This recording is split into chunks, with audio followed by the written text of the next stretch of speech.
What's up, guys? My name is Mark. This is my second episode, and today I'm here with Dennis Driftmeyer. How you guys doing? God bless, baby. All right, so for those who don't know who you are, introduce yourself. My name is Dennis Driftmeyer. I am the owner and creator of The Drift. Also, I am one of the managers at Riot House in Scottsdale, which is the number one nightclub here in Arizona. And a little bit about me, I've been working in the hospitality industry for about 8 years, specifically at Riot House for about 5 years before I was at other venues across the city. And hospitality has kind of been my bread and butter, so to speak, and that's my forte. All right, so where'd you grow up? So I grew up in Haverhill, Massachusetts. Haverhill, Massachusetts is definitely a diverse place. Many different cultures. There's about a 30% Hispanic population over there. The rest is about white. And when I was 5 years old, I actually moved from Thailand to Haverhill. I spent a year in the Dominican Republic, and I went back and forth, from Germany and Thailand up till I was 5 years old. Okay, so look again. So you grew up in the States, correct? Of course, yes. So you went to high school where? I went to high school in Haverhill, Massachusetts. It's in the North Shore of Massachusetts, kind of right by New Hampshire, next to Lawrence, about 20 minutes from Lowell, right next to Methuen, and then about 30 minutes from Boston. Okay, cool. What was your first job growing up? My first job? Okay, my first ever job, actually, it was with my mom. My mom actually worked at a function hall, so it's kind of funny. My mom, when she came to America, she was like kind of fresh off the boat, so she kind of did anything to survive. She worked 3 jobs. One was, walking dogs. The other was, working at the hospital as a cafeteria lady. And the last one was working at a function hall, just bussing tables. So when I was around 12 years old, my mom gave me the opportunity to kind of work nights. They would pay me under the table and stuff like that. And, it's kind of my first taste of, getting money. And it's funny, I hated that job just because, I was in the back, doing dishes and shit like that, and just something that I never wanted to do, super sweaty, something that didn't align with me. And I knew from a young age that, that wasn't something that I wanted, but I think it's great to do the hard jobs at the beginning because it teaches you character. And I'm very thankful that my mom gave me that opportunity to, work there. After that, I think my second job was like pushing carriages at this place called Market Basket. And it's funny because my mom's boyfriend actually got me the job, and he saw me a week after he got me a job, and I was just like in the middle of the parking lot, just not doing anything, and they're like, Dennis is going to be a horrible worker. And then after I worked at this little Dunkin' Donuts job before I started my first hustle, which was selling sneakers. So with the sneaker, with me being good at basketball, I actually played at the men's league at this place called Cedardale from 7th grade on up, and there were actually these shoes that came out, and I was just playing in a pickup run. These shoes were called the Hyper Dunks, and they're kind of the shoe of, actually one of probably the shoes of the top 2000s. Kobe wore those shoes, and I couldn't really afford that when I was growing up. So when I saw this guy had these shoes on, I was like, oh damn, I want to get a pair.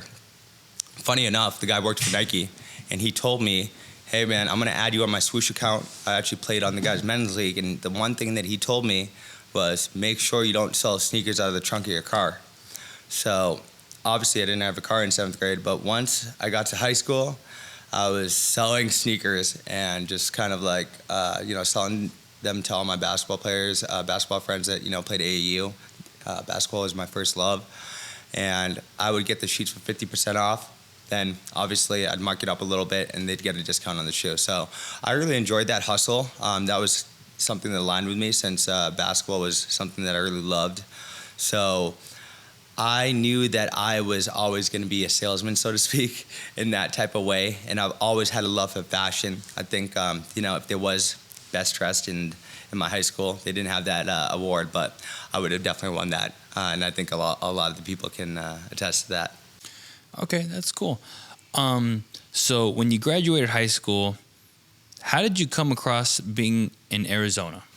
So funny enough, I actually got arrested my senior year, and I missed half the basketball game. So, I kind of wanted to go play to D2.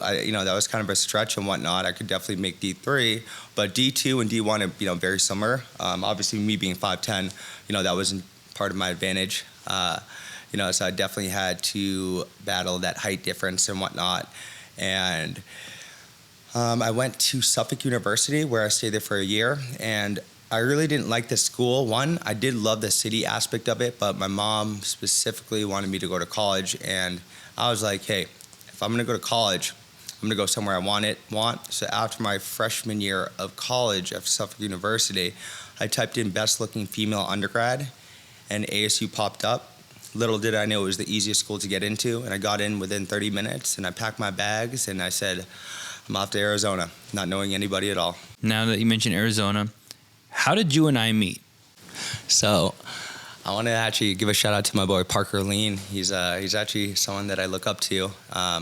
Parker he's like Ken the Barbie doll at ASU. So when I moved into this place called The View, I didn't know anybody, but they had these crazy pool parties. So I saw this guy was ridiculously good looking and jacked, and just like kind of the life of the party. I'm like, damn, I need to be around this guy. Obviously, my thoughts when my mindset when I was younger, from 18 to I would say like 24, is really about, girls having fun and stuff like that. Like most young kids, you're young and naive.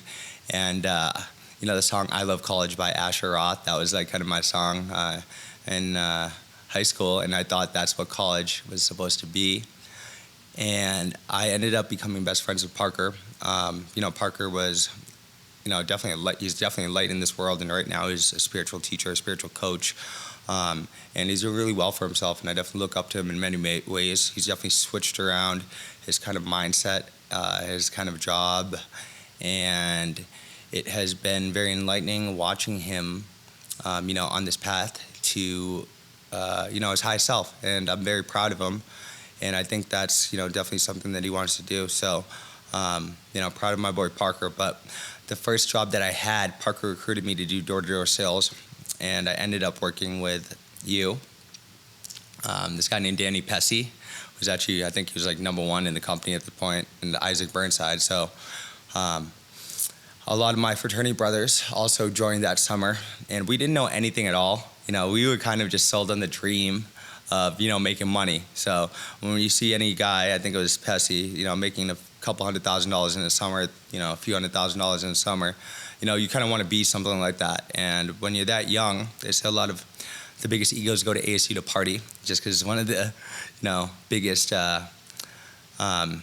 ego-driven schools, I'd say. It's known as the best-looking student undergrad or female undergrad in the United States after, Georgia, and it's always really up there. But ASU is actually a really great hub to, kind of recruit some of these kids to do door-to-door sales, or, just work for a sales company, just because there's so many foot soldiers that these kids need jobs and whatnot. So there's a lot of good-looking kids there too. So when I got the opportunity to do that, I actually went to Thailand for like a month with my buddy Jordan, and then I went straight to Fayetteville, North Carolina. And let me tell you, that place was a fucking trip and a half.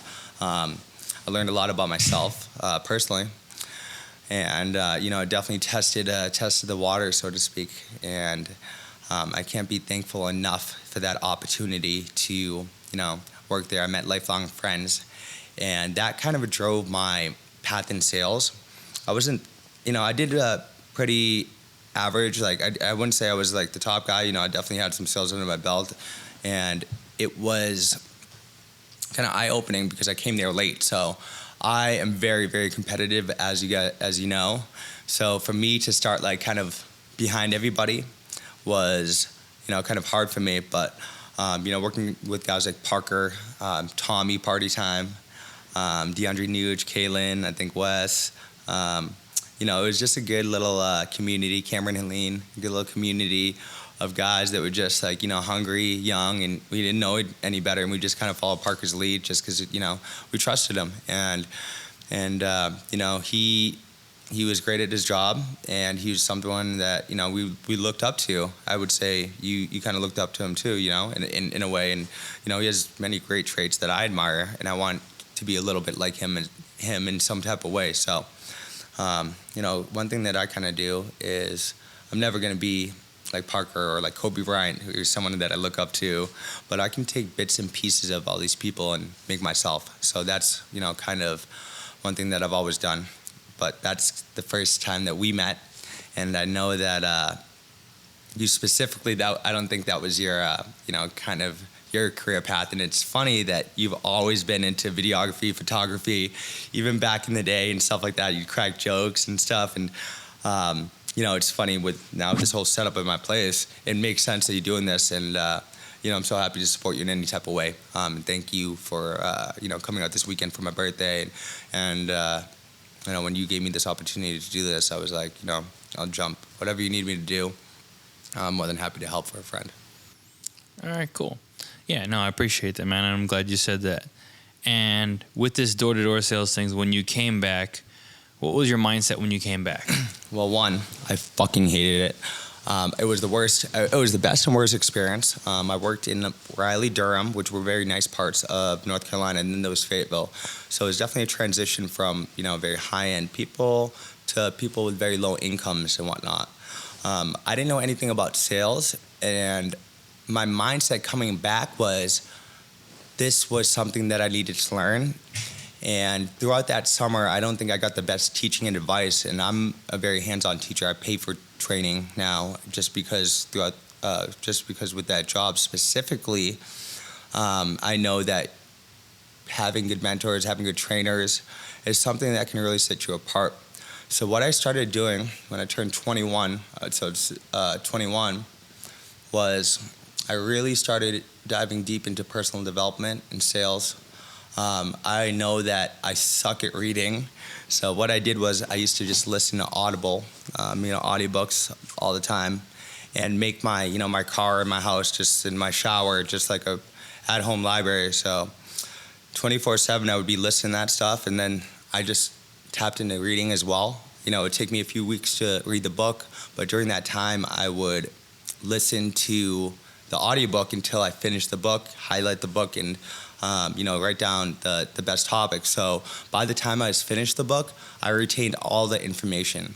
And what was great about that was I would start to use it in real life situations, and it would start to work. And that's when I started getting really hungry, and I started applying it in the nightlife field. But when things start to work and click for you, and you start to get over that learning curve, that's really when, you start to fall in love with it, and things start to become easy. So I wouldn't say I was ever this, in high school I had a horrible GPA. Like senior year, I think I missed like 80 days of school just because I would just just skip class with my friends and stuff like that, just because we were just, young kids, and that's what everybody was doing. But I think, the fact that I was just grew up with a single mother, I had kind of a leeway, and just like she didn't know anybody, and she didn't ask me any questions. She'd always ask, "Hey, if, you do your homework?" And I'm like, "Yeah, of course." Little did she know I did none of it. But my mindset coming back to Arizona State was Parker was working at a place called Gringo Star, and I noticed that there was an opportunity to make money there, just inviting people out. And with kind of my mindset back in the day, it aligned with me perfectly. And, I saw Parker doing it. Parker ended up getting me a job. And after that, that's kind of how I got my, foot in the door in the career, and, kind of worked my way up in, certain venues to get to where I am now. And it's funny you mentioned Parker, it's like, well, I don't want to say funny, but more, I know Cameron, in a way, he looked up to him as a father figure because he also didn't have a father. What was your relationship with your father? So I actually had a really bad relationship with my father. Throughout my whole life, I hated my father. I used to do things in spite of my father just because my father committed suicide when I was 5. So what was crazy about that was me as a man looked at him as kind of, a really weak individual, a pussy, so to speak, like, how are you going to leave my mom behind and stuff like that. So that was something I've always had in the back of my head. And I was just really an angry child just because, I was upset in the fact that he did that. He left my mom and my sister kind of like to fend for herself. And, I was kind of the man of the family at a young age. So I had to take on that responsibility. But I'm very glad that my mom raised me. I had a lot of closure, actually. Shout out to my boy, Gary Sidhu. He's actually one of my first big clients that, came and I met in Arizona. And he actually, he would fly me out to Coachella, things like that. And he introduced me to the top dentists and business people in Canada. And that's what really kind of opened the door for me in terms of, the nightlife industry and getting clientele, especially high-end clientele that, set off my career path. Because in this nightlife industry, it's all about who you know. You want people to come spend big money with you. It's always great to go travel to some of these top destinations. It's good for your brand. It's good for your brand itself. And, he actually paid for this leadership course. It's called Ascension Leadership Group. And it was like a $5,000 course over the course of 2 months. I would go there every weekend. I would miss out on work. But I knew that, there was benefit in this. And the fact that he was a dentist too. My dad was actually a dentist too. There was some kind of alignment, some synergy with that, and I thought it kind of made sense. But during that point in my life, I didn't know why I was going there. I didn't understand, why I was doing this, but I knew it would be beneficial, so I kept at it. Over the course of 2 months, I actually learned the most things ever in terms of self-development, and I was in a room of all, very highly successful people. Obviously, a $5,000 ticket. When you're 21, that's a lot of fucking money for anyone. Even right now, that's a lot of money to invest in something. So when Gary gave me this opportunity to do that, I jumped all in, and I want to make him proud. And to this day, he's one of my best friends. I still talk to him. I owe him a lot of. I'm actually thankful. I owe him a lot and whatnot, and that it was all out of love and whatnot. So I think that specifically. That was one of the best things that I've ever done, because it just set me in a path of leadership, self-development, and I knew that the things that I learned in those courses would set me apart, and it definitely did. And just kind of, looking back on the person I am now, that was definitely kind of a strong moment in my life, strong couple months in my life that set the trajectory in that way. So I remember you did mention, your father back in North Carolina and stuff. And I also remember you having a suicide awareness project. What was up with that? Was that something that was influenced by your father? Well, yeah, it was, for me, mainly it was after Ascension Leadership Group. I wanted to I was very inspired, and I thought, suicide is a crazy thing. And I wanted to kind of do something to change the world, in a sense. And for me specifically, after that moment in the leadership group, my dad, they did this there was this great hypnotist that came in, and he hypnotized all of us. And what happened was he hypnotized us, and then I was walking through this jungle, and my dad came down with a box, and he opened up the box and it said success.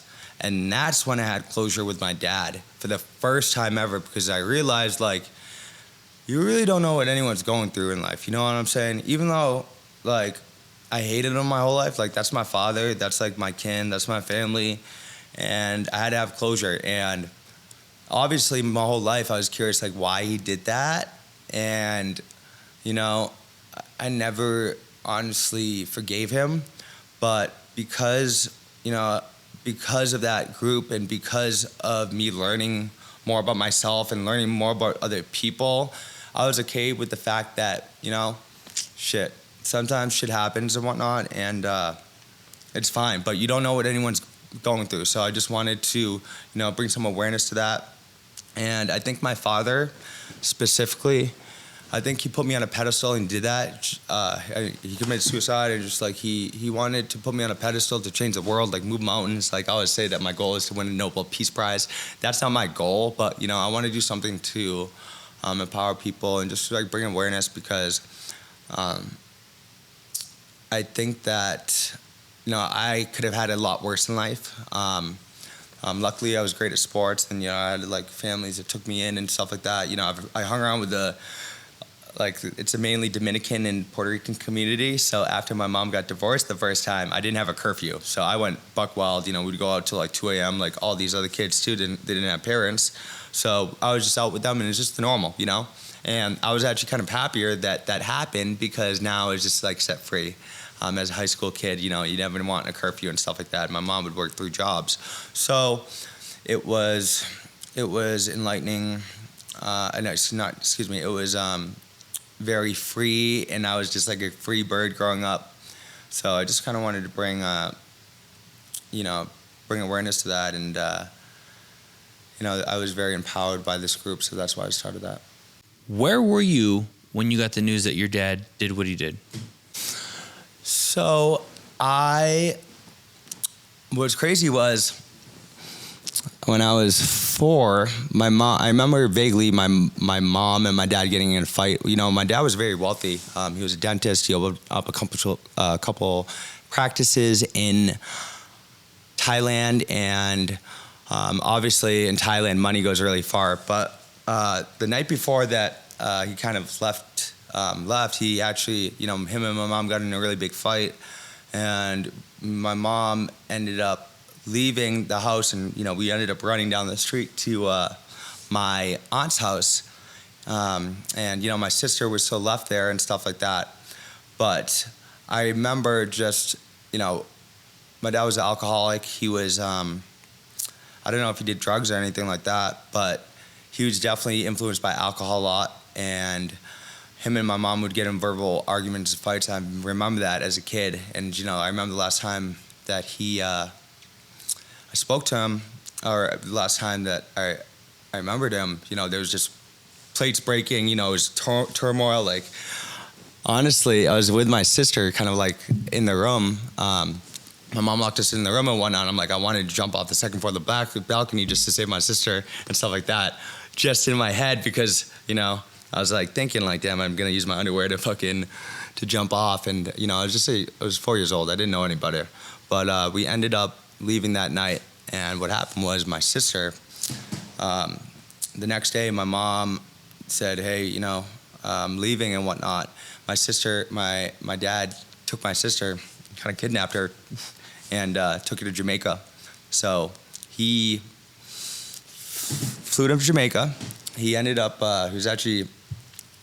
He opened up a bunch of practice over there, but he was just got in a really bad gambling addiction. I know my dad was addicted to gambling, and what was funny was, back when I was high school, this Jamaican lady hit me up on Facebook, and I hated my dad back in the day, and he's like, "Yo, I know your dad, and I've been trying to get in contact with you and my sister." I thought it was just some spam message, obviously, like, what the hell? Like, you know what I'm saying? Like, you don't know. And how long ago was that? I would say that was in high school, so you know, 2010.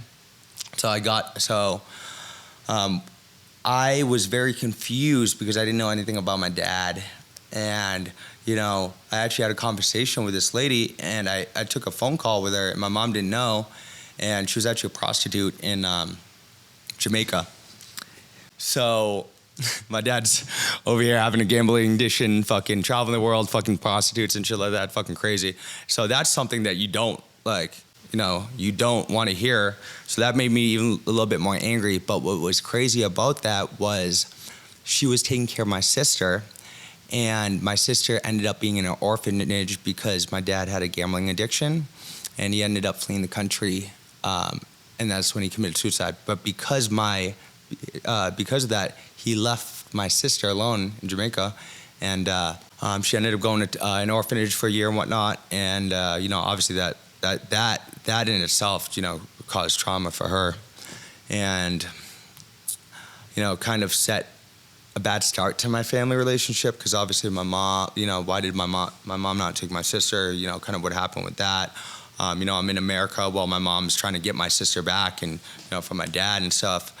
And, it was definitely not the best start of our relationship with my sister, my mom, and stuff like that, and just kind of like really crazy. Seeing your mom struggle, how did that make you feel? It's so funny. I didn't understand that my mom was struggling really, because I didn't know any better. Obviously, I knew she was working through like a few jobs and whatnot. I would say that my mom was like dating this guy. She ended up getting married to him, and he was lower class. I would say we were middle lower class, but she never really wanted to be on welfare, because she was just such a strong lady, working 3 jobs. She didn't need to do that, but I think the Thai mentality and the Thai culture, all she wants to do is work. So for me, I always knew that I had to carry my family name and make my mom proud, and it caused me to be strong, and I always wanted to be independent. So I knew my mom wasn't going to be able to get me out of there, but I just, seeing the way that she worked, it definitely instilled hard work in me. Obviously, labor work is not something that I wanted to do. So I kind of found, my niche in, sales and hospitality, and, that's something that I ended up loving. And that was kind of why I am a very hard worker. I kind of look up to Kobe, and I have Mamba mentality, and that's something that I do. I always try to put in more hours. I always try to put in more hours than anybody else when it comes to Riot Hospitality Group. That's why I've been number one in the company for the last 5 years, and no one can touch me. Also, everybody else, they take it as a job. I take it as a career, and I run my shit like a boiler room. So, it's definitely different when you start diving into sales and you start, looking at creative ways to get more clientele, to drive more sales, and you understand how to build a book of business, how to create rapport, stuff like that. And that stemmed from the door-to-door sales job that we started at, and then I transitioned it to different avenue. When your father was out of the picture, what kind of male role models did you look up to? Honestly, one of my role models is actually Kobe Bryant. And the reason why I love Kobe Bryant was because I hated, my stepdad. We really didn't have a great relationship and whatnot. And I ended up falling in love with basketball. And Kobe was such a legendary type figure that in my head, I was like, damn, if Kobe's somewhere in the world, like, everything's going to be okay. I had that thought that like this imaginary fairy tale like figure, basketball player, like, one was someone that could end up saving me. And he's like, damn, like maybe one day I would meet that guy. One of my bucket list goals was actually to have dinner with Kobe, obviously before he passed away. But another one of my role models was this guy named Peter Connolly. This lady named Diane Connolly, she was I think she was a principal of one of the schools, but one of my best friends in high school with Andrew Connolly, they had an amazing family, and this lady would always just give me the world. When I saw that, the partnership and that marriage between Diane and Peter, I felt like they had the perfect life. They had 3 kids, and I feel like the kids itself, they were great kids, Maddie, and Aaron and whatnot, and I just saw what it was like from the outside in, to be in a household with love, and to be in a household with a strong father figure. So, I was younger, but I always went over their house, even though like I would run away and go to their house sometimes. Like me and my mom didn't have a good relationship, and it was just a safe spot for me. And, I really thank, the Conleys for, helping me out in that aspect. Obviously they knew my mom was, going through some stuff, just a hardworking individual. And she just opened up her arms and, their family to me, and it really changed my life. I went to Nantucket with them, which is a super nice place, Cape Cod. And, those experiences and being with a strong family has really it really set the tone for me in the future, knowing that, like, hey, I need to be a strong father figure to my child in the future whenever I have one, and I marry my queen and stuff like that. But I see why having a two-parent household is such a great advantage. And, they were just stand-up people in general. They would do anything for their kids. So that's something that, I wanted to do. I always admired being like Peter. So I really want to thank Peter. Maybe he'll watch this one day and he'll be like, yeah, this is what's up.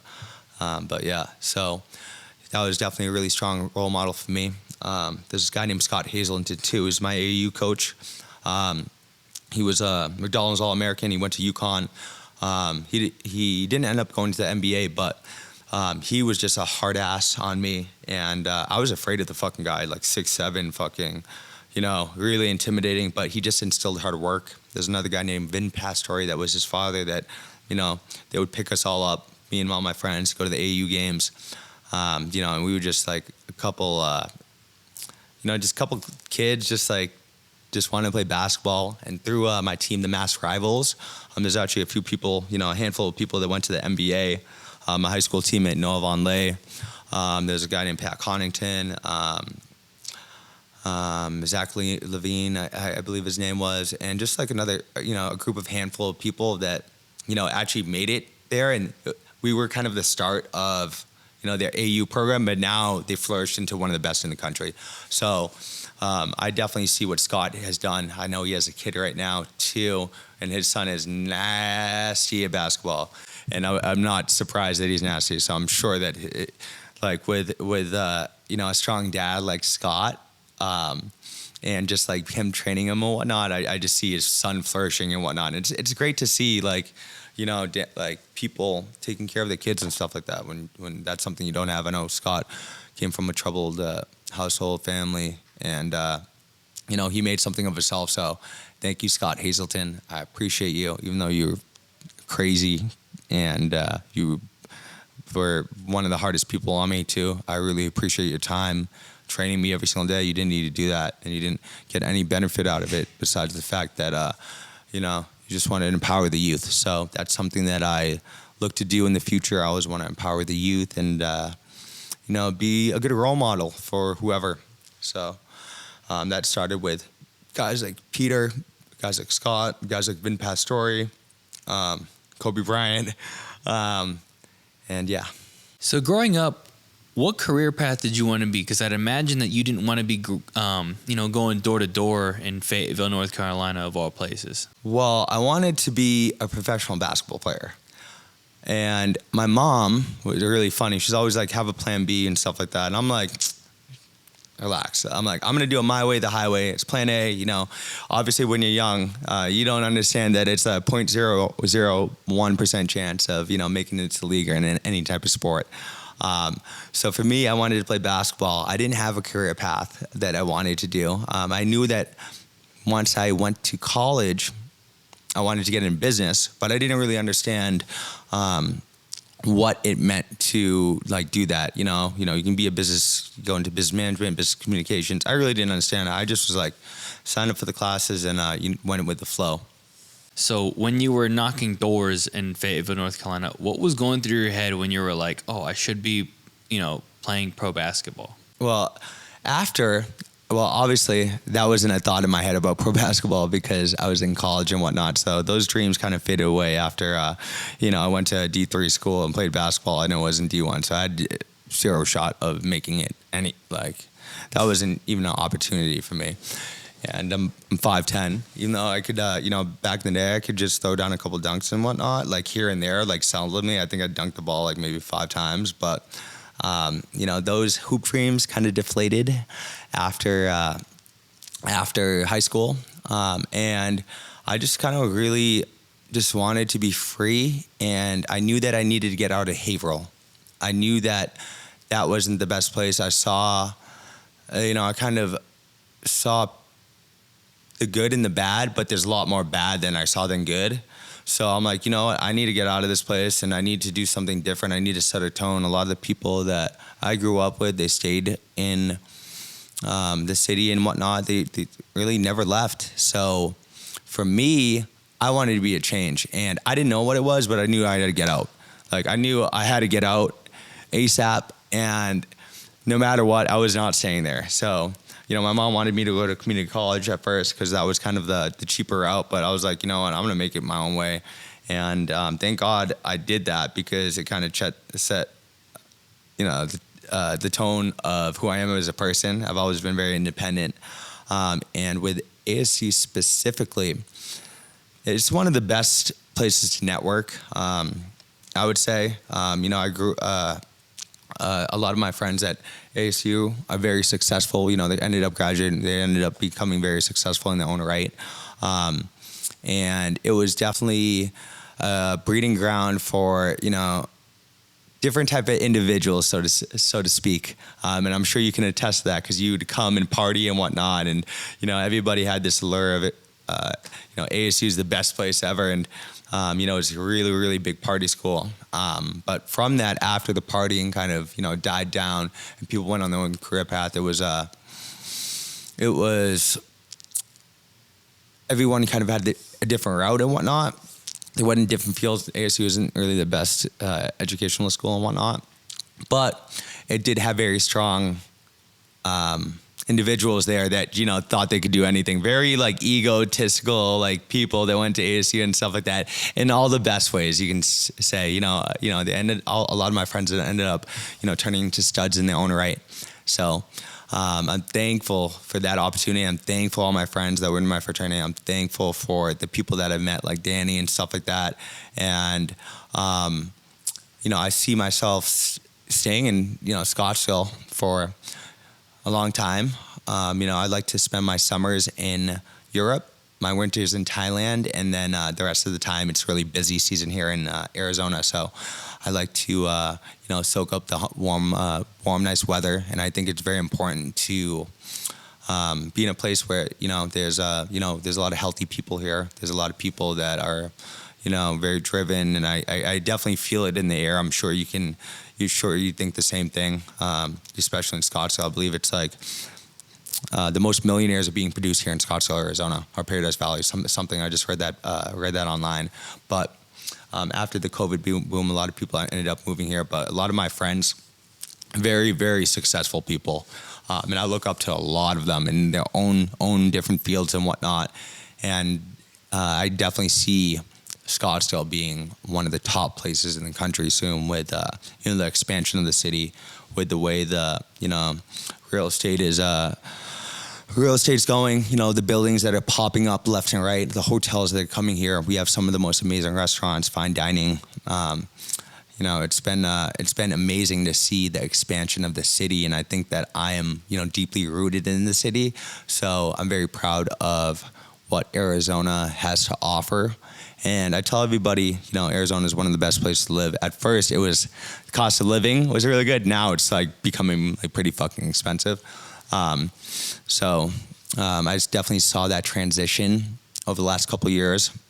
And I'm happy for the city. I'm happy for the people that have ridden that wave. And I think there's a lot of great things to come in this, the state of Arizona. A lot of great hiking also.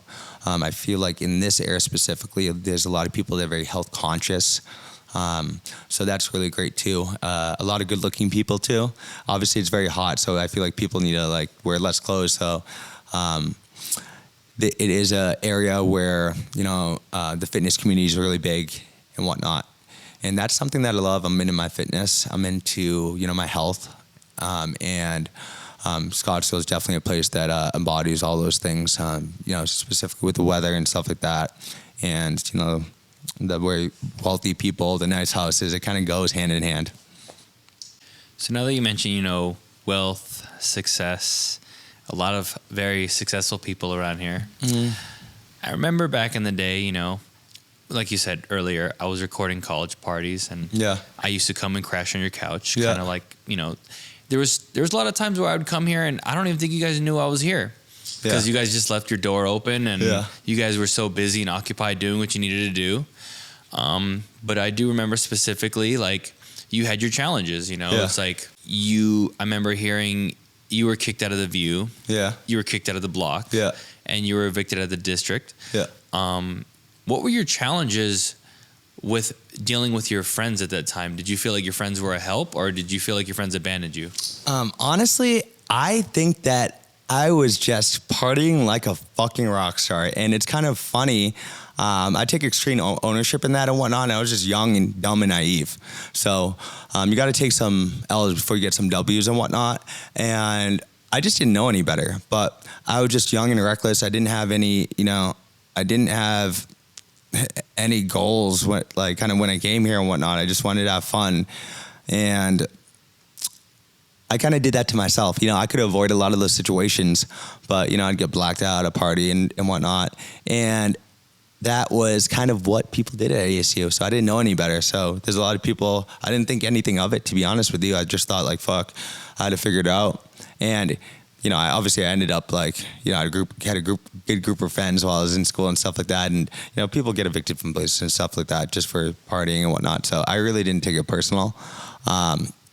But, there were some points where I'm like, damn, I wish my mom could help me out in this situation. Or, there's a lot of very wealthy kids that go here, that had, the silver spoon.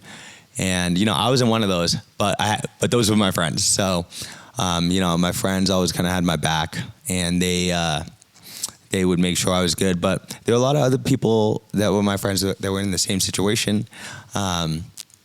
Just because we all ended up, partying and whatnot. And that's what happens when you do alcohol and, you're not focused on, when you're young, you're not focused on making money, or you have no drive, and, you just want to live the life. And sometimes it would catch up to you. And certain situations, I would say that it caused, a bad chain of reactions, a chain of events. But I'm happy those situations happened because it kind of made me the person I am today, It's good that you mentioned that, because I remember when you were at the district, I remember I would always knock on your door because you're the one who just like, hey, let's go to the sauna. I never really went to the sauna until you kind of exposed me to the sauna. But I remember specifically there was a sign, do not pour water on this certain machine, the steamer. And I would see you just get a bottle of water and just pour all kinds of water on obviously, a lot of people know me. I live life on my own. I beat life on my own drum and live life on my own accord and stuff like that. So at Arizona State, there's a lot of luxury apartment complexes these kids live in, and I lived in one of those. I lived in a place that had a lazy river, and some of these places that you get exposed to and you live at when you're young, it's not real life. I think, specifically now in Scottsdale and stuff, some of this stuff is not real life that you're kind of doing, especially at a young age. These kids are living in, penthouses at 18. They have, super, super nice accommodations. And for me, that was my first taste of something nice. So I just, obviously soaked it all in. And I just kind of, lived life reckless, young and wild. What would you say is the difference between you and who this kid is right here?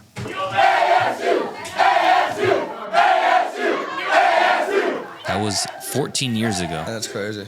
So the difference between me and that kid right there is, one, I have a lot of drive now. I'm super driven. I have my head on straight every single day. I think I was partying a lot back then, like most people, but right now my head is so clear. I have so much clarity, and it's just part of being a young kid, I'm not ashamed of, going out and just, doing that. A lot of, it's part of going to college. You fucking party, especially when you go to the #1 party school in the country, like Michael Crow, or I think his name was Michael Crow. After a certain time, it's kind of got worse and worse, just because he's been really strict about it, which is, kind of good. I know they shut down Frat Row, kind of like the last year I was there. But beforehand, ASU was really, really crazy. So a lot of the kids that we hung out with, I would say that we're in similar situations as me, a lot of my friends group, they really partied hard and stuff like that. And we all partied hard. That's why we all friends, and we all shared the same interest, and that was one of our interests, going on the weekends, getting girls and just just having fun. And when you get the first taste of that at a big school, when you're by yourself, especially at Arizona State. It's a lot different than a place like Suffolk University. It just, it was just a lot different than most places. If you've ever been to Arizona State, it's one of the craziest party schools, and there's so many good-looking women too there that I was just like wrapped up in it all. So Let's go into something deep. When you're in an environment that's fake for so long and you forget what's real, how do you stay true to yourself? You know what's funny? It takes time for you to learn anything and learn how to get out of environments like that, or really to be the light, the positive light in that environment. I think that over time, just doing, just being in a place that wasn't, I think the nightlife industry is one of the best industries to work in, to be honest with you. Right at the beginning, when I was 21, you meet and shake hands with some of the most, successful people. You have the opportunity to shake hands with a lot of these athletes and whatnot, and you never know who you're going to meet, because all these people come out to party usually have some money. You think they have some money, but some of these really successful guys, they work 40 to 60 hours a week, and if their only outlet is to have fun and they want to have fun with you, you better make sure they walk out with a smile on their face. I've always understood that. But you can definitely get wrapped up in the partying aspect. You can definitely find out your demons, and I've had to deal with that, a bunch of times. And then after a certain amount of time, you start to gravitate yourself to the people that you look up to. There's certain people that are my friends that I look up to that I'm like, damn, this guy's killing it. And for me, that was one of the factors that I've always stuck in this job, is because I got to meet people like that. Okay, so back to what we were saying. You said battling demons in Scottsdale. I think there's definitely positives and negatives to any type of job. Obviously there's a work-time balance, work-play balance that I have that is ridiculous. I work 12 hours a week. So I'm actually working 24/7, but, in the workplace, I'm clocking in about 15 hours, but the rest of the time is, normally texting. So that's something that I really do value. But you can really get caught up in the nightlife aspect, drinking every single night, takes a toll on your body, especially when you have really high clientele and caliber people that come to fly to see you. They want to take a shot with you. You're going to dinner with, beautiful girls from Wednesday to Sunday night. After you go to the club, they're spending a couple $1,000s with you, a few $1,000s with you, $10,000 with you. That takes a toll, and it's hard to say no sometimes. So that was the hardest thing. How do I control and have discipline and say no? And I knew that things compound. So if I go out, Wednesday through Sunday, I'm to be set back on Monday and Tuesday. And, I'm not prepared for the week. And I think that a year and a half ago when 435 days ago when I stopped drinking, at first I knew that I could always do it because I did 100-day challenges of no drinking.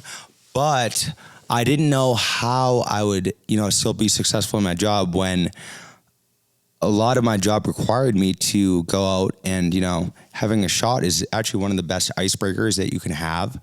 I would go and buy people shots and just have cheers, and, that kind of opened up the door. And I'm a social butterfly and stuff. So when I was drinking, I'd, be a really fun time to be around.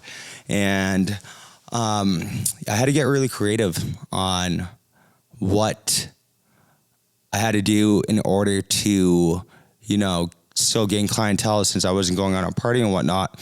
I just made sure that I dove deep into my book of business. I made sure my follow-up game was immaculate. I always text back, do thank you text on Tuesdays so people remember me. And I really value the fact that people come out and spend money with me. And, for some people, like I said, they're working all week in order to have a celebration. There's some people that go out every single night, but they're not celebrating anything. The people that I really value are the ones that, are going out, working hard, and, this is their time to have fun. And one of my buddies, Falabi, actually told me, he's like, hey, I don't care if they spend $5 with you, $50 with you, $50,000 with you, $5,000 with you. You better make sure they walk out with this smile on their face, because it's hard-earned money. These tables are not cheap. These balls are not cheap. So you want to make sure that they get the best bang for their buck. And I think specifically what I do that's different than everybody else is I really create a itinerary for people and make sure that I go above and beyond with my service. And I've always done that. And luckily I've been at the forefront of this nightlife community when there was such an expansion here in Scottsdale. So I learned from a lot of great leaders like, Falabi, who's, one of my really good friends. And, he's crushing it. He's some guy that I actually look up to a lot. Very pure person and very authentic. He was one of my new managers back at Cake. But what was funny beforehand, when we first started, he actually didn't like me because I was such a cocky little, arrogant asshole. Back in college, all the fraternities at first, when you're kind of younger, the guys don't really like each other. And then what ends up happening is that we all end up, being friends. But, I think, guys like Falabi as being my manager, that's definitely a guy that I look up to in certain ways. And I take bits and pieces of Falabi and make my own self. And I think that's something that, I need to do with all my friends, especially in their different fields. What can I learn from people? How can I stay more disciplined? How can I be the best at my job? How can I follow other people or mimic other people that are in different fields that, are successful? What can I use from them to make my own self? How can I create more mutually beneficial relationships? And, how can I be that person that's different than everybody else? Because, there's a lot of people that work in this industry, but I think personally, trying to toot my own horn, when people think of Scottsdale, Arizona, they think of Dennis Driftmeyer. There's some other guys like Drew Young, Dan Young, but I think I'm definitely one of those guys that people will always, refer out to, hit up. And I think the fact that I don't drink anymore is actually the difference changer, because I don't even promote the nightclubs. Like, I'll promote some stuff on my page and whatnot, but I just promote myself, and I promote positivity, and I promote, being a good person, being a leader. And I think that switch in itself was the creativity that I needed. I didn't know where it was going to kind of start off with. I didn't know where it would lead to, but I knew it would be strong and powerful, and I knew that I could make a change. So doing something the total opposite way than the majority of the people was actually the best thing that I did. So I'm very thankful that, I quit drinking. I did a challenge. I bet with my friend to go 1 year. The first 21 days were the hardest. It takes 21 days to break a habit. But after that, I was just in such a good flow. And right now I'm actually on day 20 of my weed cleanse. I actually hired a personal trainer who's amazing. So I'm seeing so much clarity in, the sobriety thing. And obviously I still go out and, have fun and whatnot, but I don't need alcohol to have fun. I can just be myself. And I think the people that, are my true friends, they won't push me into things that I don't want to do. They like me for my pure self. They like me for my authentic self. And I think that's kind of, what led the way. And I noticed you just recently went to Thailand and you were close to your family. So my question to you is, the person you are here, distant away from your family, and the person you are close to your family, how would you describe the difference? Honestly, I think that there is no difference now after I went to Thailand for a couple months. I think it's great to see a family and whatnot, but in Thailand, that was the first time that I had a sense of family. I grew up with my mom and my sister. That was my only immediate family, and I wasn't really close to my sister. Thanksgivings were kind of weird. Christmas is kind of weird being with my stepfamily. I didn't feel in place. But when I'm in Thailand, I feel a sense of family, and I take that and I use that to fuel my fire, because I know that there's people that support me. I know that I have love for my family, especially my sister. And, it's great to feel loving. But the best thing that happened when I was in Thailand, I understood what real love was. I understood that money is an energy source, an energy exchange. And I think that if I lead my life with love and give, the best advice to people and just do things in an authentic way, things are going to gravitate to me. I have a really strong network of people that I can go and ask for whatever. And it's just about tapping back into the network. But I used Thailand as a place to just get grounded a little bit. Get back to my true self. I think life is all about balance, and it just makes me feel at home for a little bit. But I take that and I remind myself, okay, this is why I need to be strong. This is why I need to work hard. And I'm no different type of person. I think the person that I've changed my, over the course of the 2 months I was there, has really changed because I understood, the true meaning of what I wanted in life, and it really helped me get to the point that I am now. Connecting with my sister on such a deep level, doing breath work, working on my spiritual self, my mind, my body, my soul. Investing into the Portal Phuket, which is going to be an amazing yoga sanctuary place where they're gonna have a bunch of retreats. I'm gonna plan to bring some of the best spiritual leaders, yoga leaders in the world to go here, and hopefully we open up our second spot in Koh Phangan, which is one of the top party destinations in the world. Thailand itself isn't the most spiritual place, but it's kind of getting to that, and I think my sister is at the forefront of that. So I'm super excited for my sister and her fiance to really, hit it on the head with this and just like make a change in the world. And I think that my sister is such an amazing person. I look up to her and whatnot, so I know she's going to do great things. And she's kind of a part of my bloodline. So we ain't creators over here. Mama ain't raised no pussy. I get you. So I know we've probably been on this podcast for a while. So what do you have planned up this week? So I leave to Bali tomorrow. I go for a week. I'm definitely going to get back in touch with my spiritual side. I always have a spiritual aspect of me. I always work on my mental health. I do like 10 minutes of breath work a day. And I've really dived deep into my practice and my routines. But over there, I just want to, see the world. I think one of my loves in life is traveling. I think I love immersing myself in cultures. I might be a little bit bougie sometimes, but when it comes to traveling, I just want to be with locals. I just want to roam free and just be I kind of call myself Mowgli. I'm a little young boy, and I just want to, travel and see different parts of the world. And I think that, traveling itself opens up your eyes to different cultures, different communities, but it also teaches you respect. It teaches you that, we're all human, and it also teaches you that America is actually one of the best places to live because it's the land of opportunity. Some places, like third world countries, you don't have that opportunity. Like my cousins, like they didn't make it past grade school because, middle school because, they had to pay for it after and whatnot. So I'm so thankful for the opportunities that, America has given me, the United States has given me. And it is a place that, you can actually do whatever you want. The school systems are great. The one thing that I kind of have trouble with is, that being in the rat race mindset. Everybody, they're looking for the next dollar, the next thing, and stuff like that. And me too. I can't wait to touch my first million. I don't know when that will be. Hopefully next 6 months. Hopefully within this year, or the next couple of years. But that's kind of a goal of mine. But I think specifically, it's very important to be driven. It's very important to have monetary goals. And if you add that with other goals that you have on the spiritual side, being able to travel, you become well-rounded. And I don't think there's anything bad with, chasing, having nice things, but I don't think you should be, chasing them and just wanting, that bigger house. There's a song by J. Cole is called like Love Yours. And that's one of my favorite songs because at the end of the day, when you have nothing at all, the only thing you have is kind of your family. And, if you ever hit rock bottom, the only people that you can turn to is your family. There's always going to be a hotter girl that you see. There's always going to be a bigger house.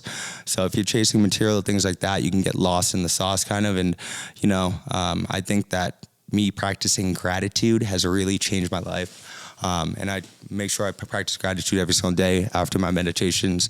I always say what I'm thankful for and what I'm grateful for, and I'm grateful to, be healthy, to be young, to be successful in my own right, and to be rich in life, which is one of my most important, which is actually the most important thing to be rich in.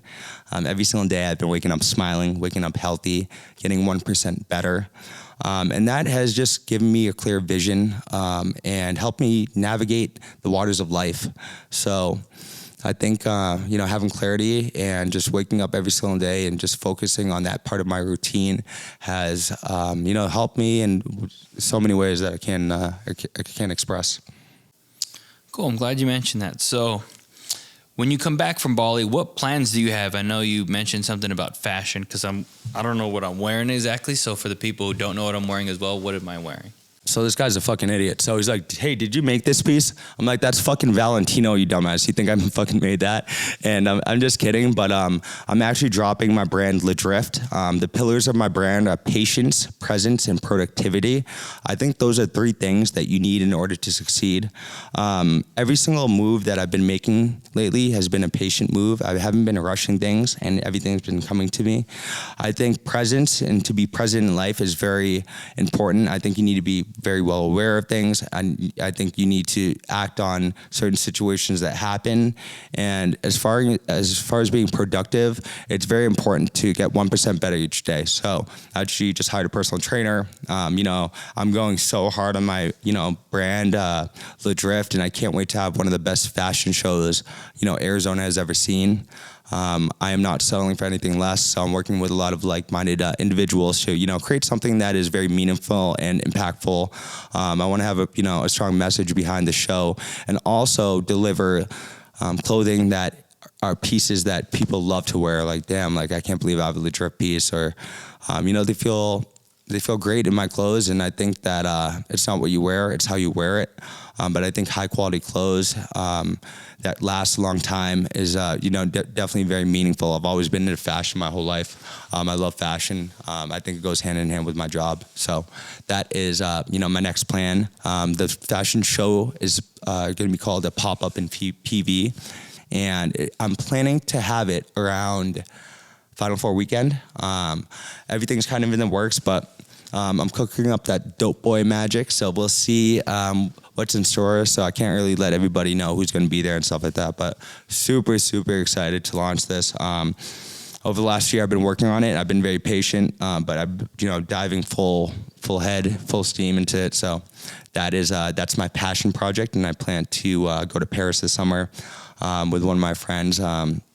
He actually came over and did a personal shopping experience with me today. So it's great getting connected to like-minded individuals. But in the fashion game, one thing that I love, it's just a bunch of young motherfuckers trying to get it. It doesn't need to be young people, but people from all different backgrounds, walks of life. And I went to a fashion show by Alex Andre last week, and it was very impactful for me because I just saw guys that didn't have as much as me just going all in, and they didn't give a fuck what people think. And I think that's part of fashion, just being your own self, being your own person. And that's part of the clothes that you put on. What I wear might not be something that other people wear. Everybody has their own different style. So I think you gotta embrace the style, embrace yourself, and be your own person. That's very important. So that's that. So I know you're busy, man, and I know you want to get out of here. Where can people find you at? My Instagram is Dennis_Driftmeyer. And you can find me at Ledrift, Drift, DRFT. And you can also find me at Riot House. But if you can't find me there, I'm probably traveling the world, and one of my favorite movies is Catch Me If You Can by Leonardo DiCaprio. So good fucking luck trying to catch me, because I am a fast motherfucker and speed kills. All right, cool, man. Glad to have you on the podcast, and I think that wraps it up, man. Thank you. Thank you so much for your time, Mark. I'm so happy to support you in any way possible, and I cannot wait to see you become successful with this. And feel free to dip into my network, whatever you need from me. You know that I'm your boy. I do anything for my friends, so I just want to say thank you, brother. All right, you're welcome, man. God bless, less stress, more health, and more wealth. All right, have fun in Bali. Thank you, brother. Oh.